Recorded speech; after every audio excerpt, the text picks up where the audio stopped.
Hey, Paul, I'm back. I recharged my batteries. I'm still in Canada. I'm actually over on Vancouver Island, Qualicum Beach, visiting family, and it's time for part two of the REO divorce recovery video that we got partway through before the batteries ran out. So, when we were talking about this, we stopped right at the idea of getting reemployed. So, let's pick it up there. Let's be really negative and say you're divorced, you're in your 40s, you've given away everything you own. By the way, that was me. And let's start all over again. So number one, I advocate strongly that you do a job reassessment. Take a look at your job, take a look at your life afterwards, and consider moving at midlife to a career that adds a lot of financial security. And I'll tell you why. Number one, there are about 35% of the Fortune 1000 companies in America that still offer defined benefit plans. A lot of them are great companies to work for. I have a lot of experience with this. People moving into those roles, they not only have a whole breath of fresh air, they're re-energized, they get stock options, RSUs, defined benefit plans, and many of them have 401k matches as large as 100%. Having a 401k match of 5 or 6 or 10% is great, but imagine these numbers. I have to use my glasses so I don't screw them up. But if you happen to be 45 and you work till 70, and instead of putting just $23,000 into your 401k, you put it in and they match with another $23,000. That's $46,000 a year going to your 401k, not having a dime. I'm talking about starting from zero. You gave everything away. You'll put 1.1 million into your 401k by 70, and just using the VOO, the Vanguard Index, or SPX, you'll have about 2.5 million if you just average a 7% return. So that's component number one. If you add that 401k savings to your defined benefit pension you can get vested in, you will have a spectacular retirement story. So when you're rebuilding, number one, it's about employment.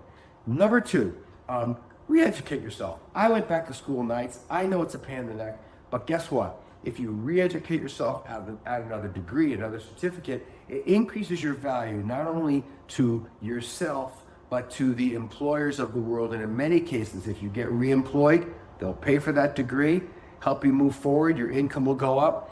I did it because we need to pay attention not only to your employment, but to your income.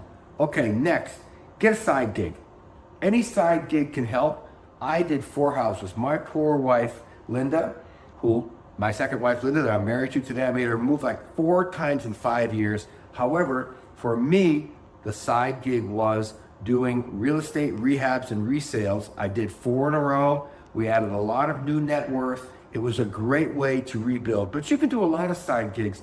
I know people who make knives on the side because they're great at doing handiwork. I know some folks who are just terrific artists. You can do a lot of things on the side to make money. So if you want to rebuild your wealth, consider a side gig. Even, by the way, I'm in an Airbnb right now in Canada. A lot of people do Airbnb on the side.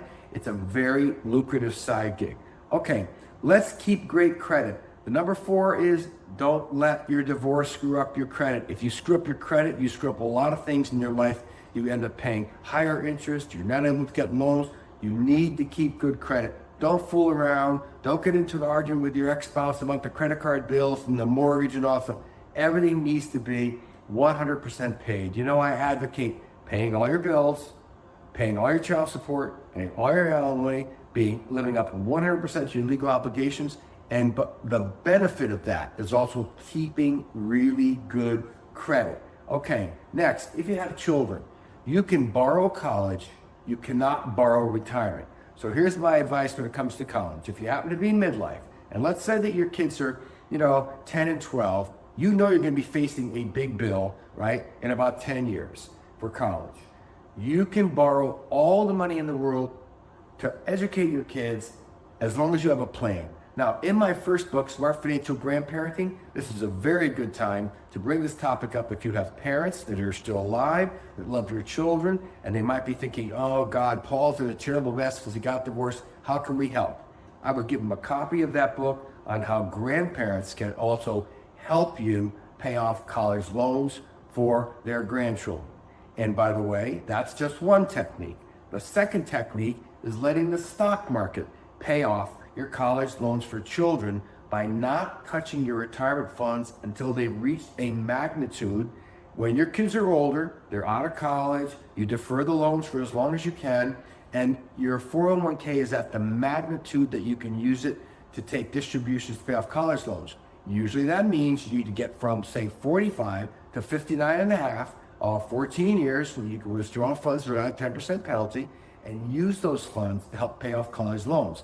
That's called the bridge. Now, the last thing is, when you are getting divorced and getting restarted, I can't advocate strongly enough. Number 6 is redo your legal work and get financial advice. You need to have a new team. You may need to shake off the old team that worked with you and your wife. I know when I worked, I owned a financial practice for 50 years. When we had couples get separated, often you also get separated from your financial advisor because it's a conflict of interest.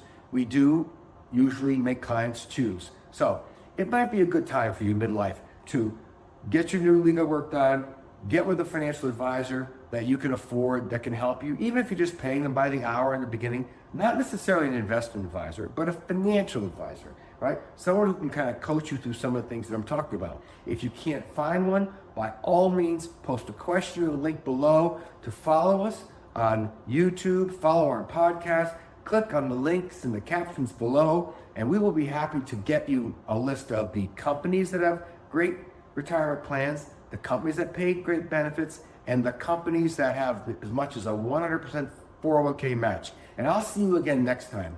Getting on top of your financial life after divorce is just part of the art of being smart.